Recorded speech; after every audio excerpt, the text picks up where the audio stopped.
How big is an average swimming pool?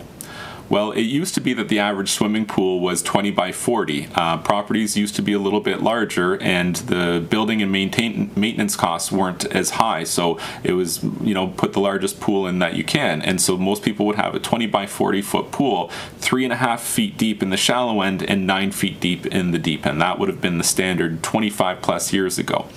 Nowadays that's changed though, because properties are built smaller and they're built right on top of one another, and you just don't have room for a 20 by 40 pool anymore. And even if you did, you're paying a lot extra to heat that much extra water and add chemicals to that much extra water. And a lot of people just find that it's not worth the extra investment because you can get a lot of swimming enjoyment out of a smaller pool. So the average pool that is built nowadays is probably 16 by 32 on average, with a 3.5 foot deep end and a 3.5 foot shallow end and a 5 foot deep end.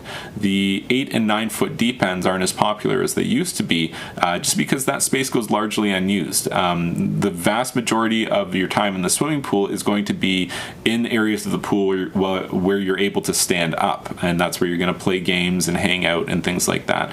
Swimming lengths in the deep end or treading water is great, but the reality is that makes up a very small portion of the overall time that's spent in the swimming pool, which is why more and more pools these days are built with a relatively shallow deep end, and these are called sport pools.